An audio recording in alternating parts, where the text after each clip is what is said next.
each one's. And feel the love in your heart grow with each one.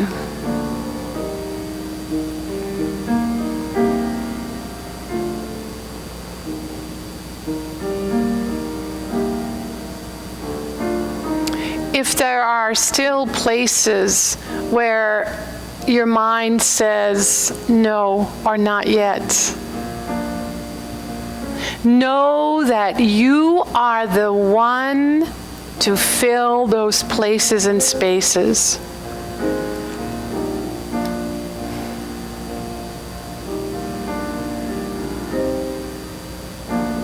We are the ones called to magnify the love that is already within us and to spread it far and wide until we see it everywhere.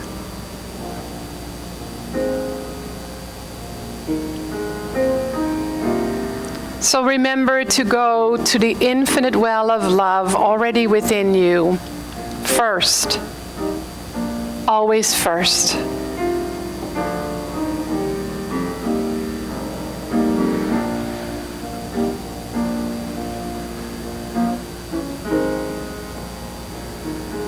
You are love made manifest.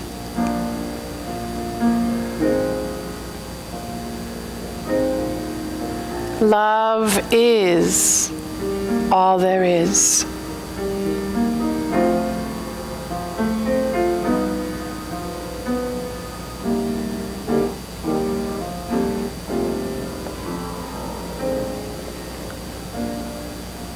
So now gently bring your attention back to the moment.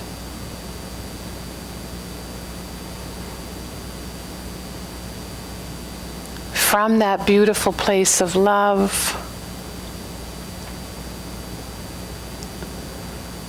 letting it spill over in your environment, taking it back into your heart. And when you're ready, open your eyes.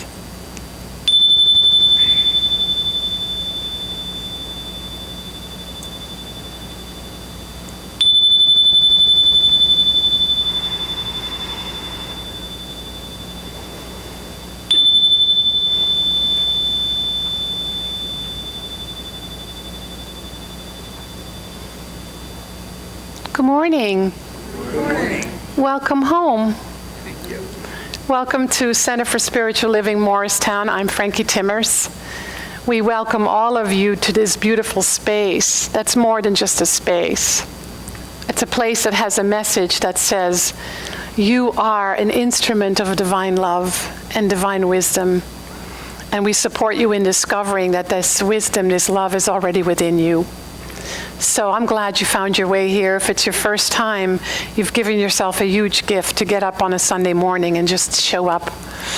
And we're glad you're here, and we're here to answer questions for you if you have any, and give you a welcome packet on your way out. So we have some great music today. Rhonda is back with Mike Bardash. Rhonda's in class, you know. Yeah, she's taking classes. And I didn't know that she had written a lot of music, so I asked her for a song. We were talking about songs for today, and she's going to share one that she has written herself. So we're going to do something with that today. So we're going to do that more often, right? Yes. So Theo Tilton is assisting me today, and I'm so glad that Theo is here. And we had a really great time since yesterday because we had the murder mystery dinner yesterday.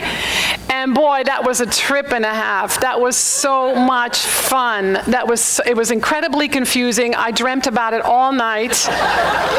Oh, geez. I think the tiramisu had a little influence on that too. And the pistachio gelato and the goat cheese pumpkin cheesecake. Whoa. Yeah, you missed something. It was really, really fun, and I'm so grateful that Cindy and Rosemary made this happen with a lot of wonderful volunteers. And I think we might have to do it again because it really was so much fun. And then this morning we had a great meeting to prepare for our town hall meeting, which is going to happen on October 29th, and we want everyone to come to that. Even if you're here for the first time, we want you to be part of how this community continues to be, to become, and to grow. And so we're going to have a potluck afterwards. So please join us and stay for that. It's 2 weeks from today. And we'll have fun again, like we always do. So let's start with spiritual mind treatment, which is our word for affirmative prayer. And I invite you to close your mind. Close your eyes. Told you, tiramisu and all that sugar, been messing with my mind. Let's close our minds and open our hearts and close our eyes. Oh, so this laughter allows me a moment of respite, a moment of just opening to the divine laughter, to the divine love, the divine presence that is everywhere. And as I open to this, I know that I am a channel for love. I am a channel for good. I am a channel for wisdom. And so the more I embody these values, these true experiences that are already available to me, in me, the more I become an instrument for this in the world. I know that what I know and who I am and what I am at the core of my being is not just to be kept safe and close. It is to be spread far and wide. So today I realize my responsibility for being alive and being in this world at this time. So I come here this morning not just to remember the truth of my being, but to fill up on these truth principles that have existed since the beginning of time and to live them with every breath and every heartbeat. I am so grateful that this is the truth of my being and that this is possible and that this possibility is becoming my reality right now. And so it is.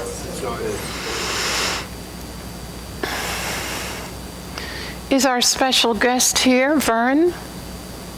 Not yet. Can we have a surprise for a special guest? All right, so the topic today is where love meets love.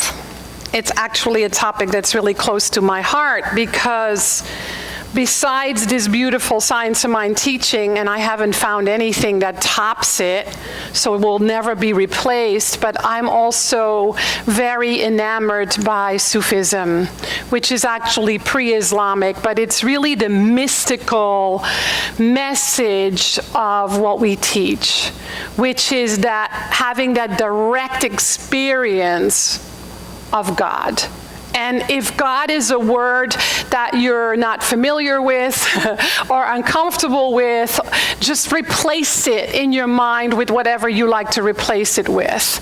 Whether it is love or wisdom or creativity or joy or peace or power, it is really your word. And the idea is that it invokes something in you that makes you feel alive, that makes you feel that connection with your source.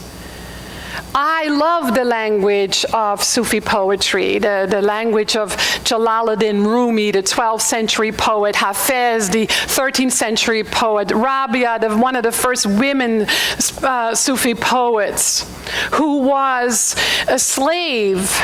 And she was working all day and then praying all night. And one day, her owner saw that her light was on in her room, and he got mad because how could she waste candles at night? And the moment he opened the door to be mad at her, he saw that she was bathed in light. Because there was something happening. When we have a deeper connection with our source, we light up. So I love the language of lover, beloved. Lover being each of us, and beloved being that essence that is within us. Because we don't just teach that God is all there is, and if you replace that word God, we teach that love is all there is. Love is all there is. Love is all there is. And then we're given this life to experience it, to uncover it, to discover it, and to transform and or heal whatever is in the way. So for me, believing that love is all there is confronts me with my beliefs that says, look at fill in the blank. Whether it's a person or a place, love is all there is. Well, what about the fires and the earthquakes and the violence and the wars and the political situations in other countries or here? What about that? What about my illness? What about my losses? What about my challenges?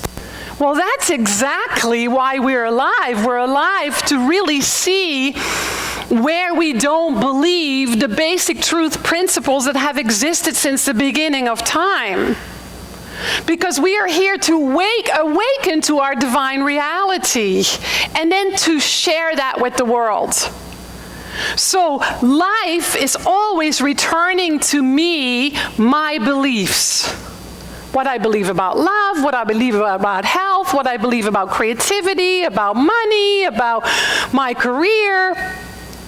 And then I am shown what wants to be healed, which really doesn't mean fixing or curing. It just means be brought into alignment with the truth that is already in me. So when I don't see love, I am here to see it through whatever means. And for me, that happens to be this beautiful teaching and my spiritual practices. And so when we look at human nature, we definitely all see that love isn't all there is.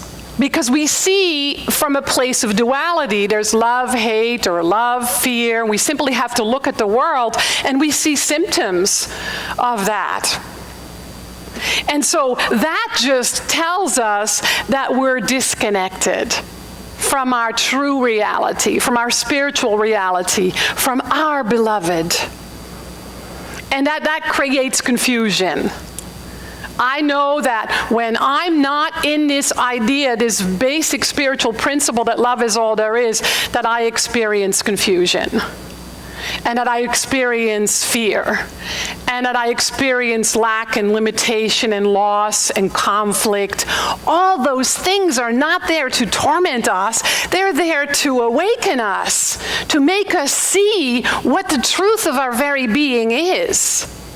And so I find that to be mostly true when it comes to relationships. Whether it's our relationship to ourselves, to each other, to the world, to other people, to family and friends. I mean, just this week I was realizing I had some forgiveness work to do around one of my sisters. I'm like, geez, I'm 60, she's 70, what the heck? And you know, the beauty was that I could see it because I was holding still a little bit of resentment, and I realized that holding resentment hurts me more than anyone else on this planet. And I want to be free more than anything. And so there it was. I got to see that there is only love, including with her, and that this love is what brought us together. So when you think about that, what you're really realizing is that the place where we get to come to over and over and over again is home base. And home base is the truth with a capital T. Home base is divine love, divine wisdom, divine creativity, divine joy. The highest of any value, the highest of anything is what we get to come home to. And so what we discover there is that there's only one relationship that never ends. People, your relationships are going to end. We die. I know that's really incredible news to some of you. But we all die. Death is imminent in this physical form. Relationships end.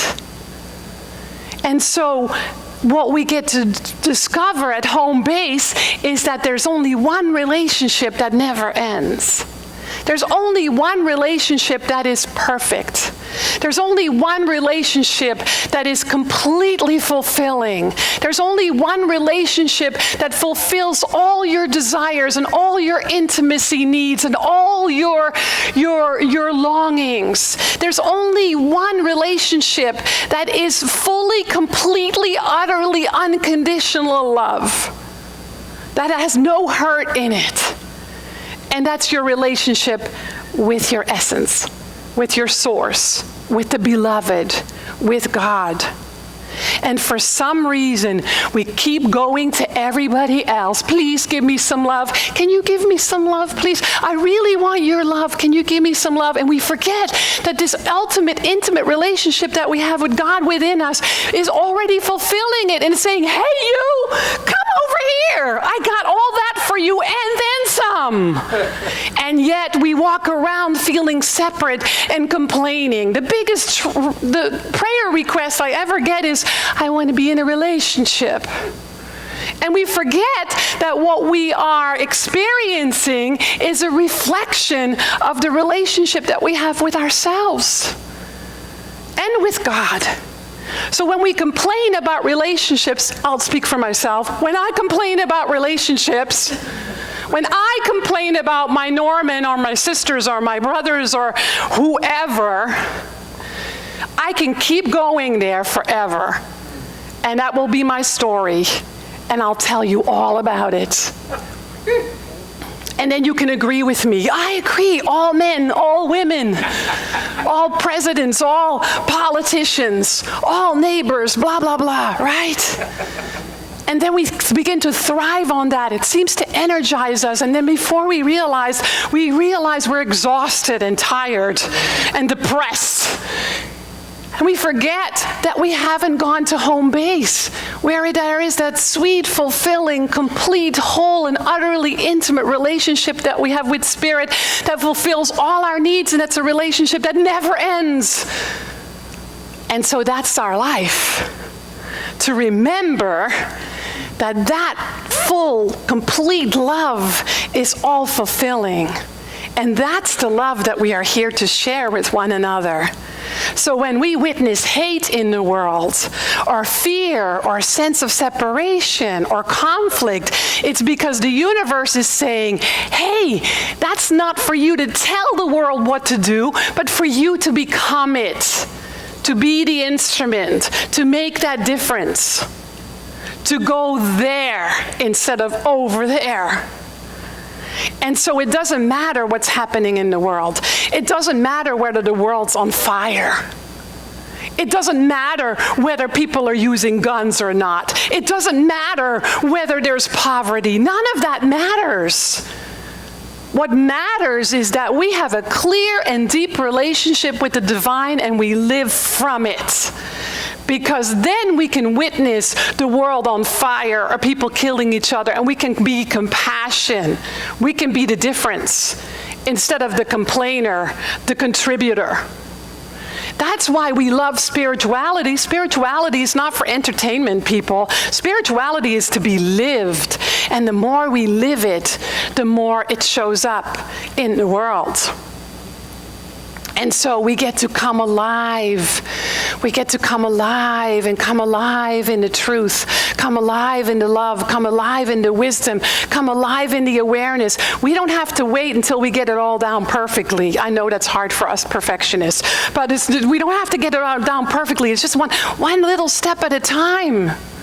The gas station attendant, the bank teller, on the road, with each other. Everywhere we have these incredible opportunities to just spread a little more love, a little more truth, and to stand in it in such a way that it transforms everything around us. I know it can be really hard. Believe me, I know it can be really hard.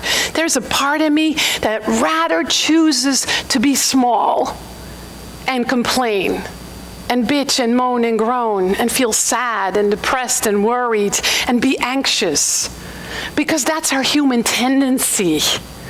But the tendency of our soul, the tendency of our spirit is much greater than that, much bigger than that. So when we notice our own wounds or anyone else's, we just have to pour some love on it. Just have to pour some love in that wound. And the beauty is that love already exists within us. It's constantly regenerating us. And I think something I've discovered recently for myself is that the place where I feel or have been the most wounded is the place that needs to be loved the most. Sometimes that means you have to know what that is. The place where you feel the most wounded is the place in you that wants to be loved the most. So love that. And then surrender the smaller of you to the greater of you. I think that none of us have the luxury anymore to let anyone or anything interrupt who we're here to be. Let me repeat that. I don't think any of us have the luxury anymore to let anyone or anything interrupt who we are here to be. And who we are here to be is spirit, love, wisdom, individualized from the inside out. And so that means we don't have the luxury anymore to think small or to choose small. That's easier said than done, right? And so sometimes we say, oh, it's easy for you to say. You have money, you have youth, you have a job, you have, what else do we say? You have a relationship. What did she say? Relationship. You have a relationship. Yeah, it's easy for Ernest Holmes to say, Ernest Holmes, the founder of our teaching, for those of you that don't know. It's easy for the Buddha to say, for Allah to say, for Muhammad to say, for whoever to say, right? But it's not easier because we've all done that work. I know for me, the reason I work so hard is because I want to be sure that once the you-know-what hits the fan, I'm standing on solid ground and I won't be shaken. That doesn't mean I'm not shaken, but I won't be shaken in the same way if my foundation is a little shaky. And so we practice and practice and practice. When we notice anything is missing inside ourselves, in our relationships, or in the world, it's because spirit in you is saying, you are the one to bring it. You are the one to bring it. And what our human tendency tends to be is like, well, I'll bring it when I have, or when I do, or when I get, right? And so we bring it by waking up to it from the inside out. I was reading the Science of Mind magazine this week, and I'm being honest, I rarely read this anymore because I have just so many other things to read, but John inspired me last week. Thank you, John. And so on the 11th it says, because we are limited is no reason why the universe should have limitation. Our limitation is only our unbelief. Life can give us a big thing or a little thing. When it gives us a little thing, it's not limited any more than life is limited when it makes a grain of sand, because it could just as well have made a planet. But in this great scheme of things, all kinds of forms, small and large, are necessary, which combined make a complete whole. The power and substance behind everything remains infinite. I recommend you pick this up and read it every day, but especially on October 11th, because there's more. And so, how do we turn away from the smaller and turn towards the greater? How do we keep turning away from the smaller and towards the greater? First of all, we're forgiving that we're all in that same boat. that we all have a tendency to turn to the smaller because it's familiar, and that we have this unclarity about the greater because it's still coming into being, and it's still a longing, or it's still a principle that we learn in this teaching or any other spiritual teaching. And so it requires for us to listen and be quiet. It requires us to do prayer. It requires us to trust and know that the wisdom that is available is already ours. Otherwise, we wouldn't understand it. It would sound like Chinese. And then we begin to practice it. And we come more alive into it. Become more aware of it. Become more awake. And we own where we forget our small, where we forget that we sometimes get small. We just own it. I was thinking really small. I'm so sorry. Right? It's that simple. Sometimes we don't even have to say it. I have noticed, especially with my family, to not have that conversation because they'll use it against me for the rest of my life. So I won't say it. I'll just notice it. Wow, I was acting really small and really limited. Let me begin again and expand my love and see the good and love them and feel their love and trust. Because sometimes those conversations just go round and round and round and don't totally resolve anything, right? And so we're just being it, coming alive in it and just being it. So the email that went out with the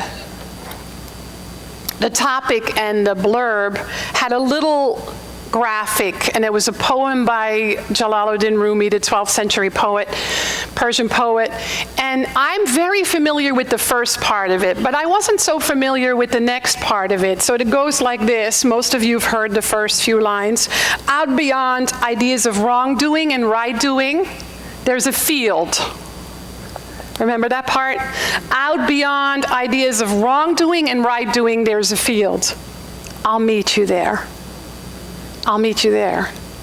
When the soul lies down in that grass, the world is too full to talk about languages, ideas, even the phrase each other doesn't make any sense. Because he knew there is no other. As one of my teachers said, there's only the one, and it's all done with mirrors.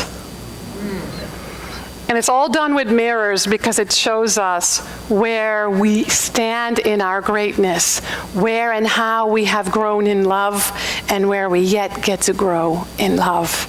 And whatever that specifically means, only you know in relationship to your life.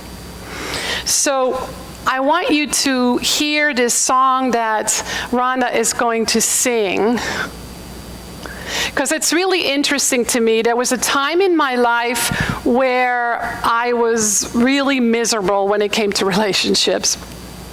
And I had this deep longing, and then I found this teaching, and everything shifted.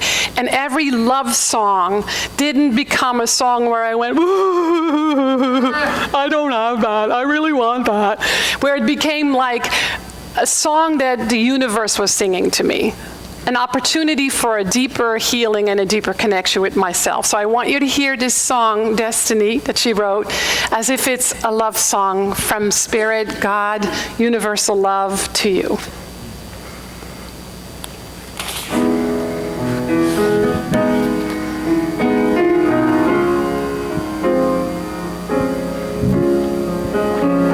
Everything I never imagined. Everything I didn't think I needed. All my dreams became reality. You must be my destiny. Kept all my love deep inside of me. Thought I'd keep it there for eternity. Knew that heaven sent you just for me. First time your eyes met mine. Can't believe I waited for so long. Almost thought I'd always be alone. Now I know my heart has found its home. You arrived just in time. You must be my destiny. Yeah, baby, you're my destiny.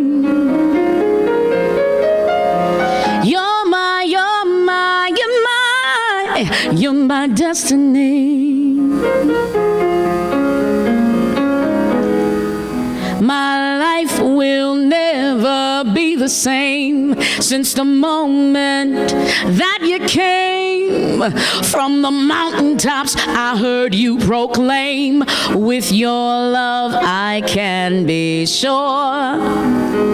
Never thought that I could feel, yeah, something that is oh so real. Signed, delivered, and sealed. My heart is forever yours. You must be my destiny. Yeah, baby, you're my destiny.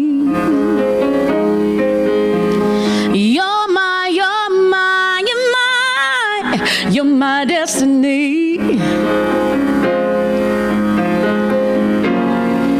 My heart opened, now I receive moments we share.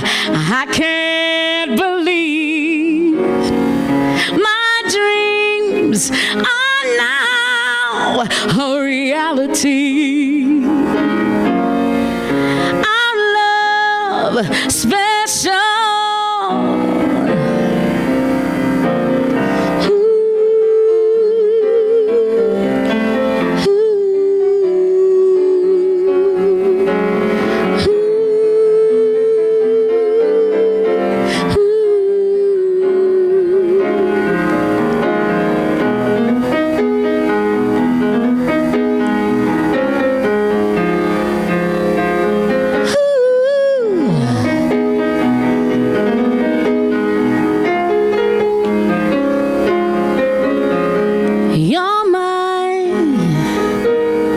You're my destiny. You're you're my destiny. D-S-T-I-N-Y, D-S-T-I-N-Y. Hey,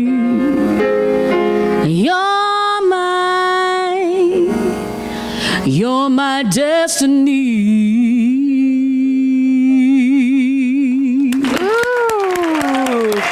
Thank you.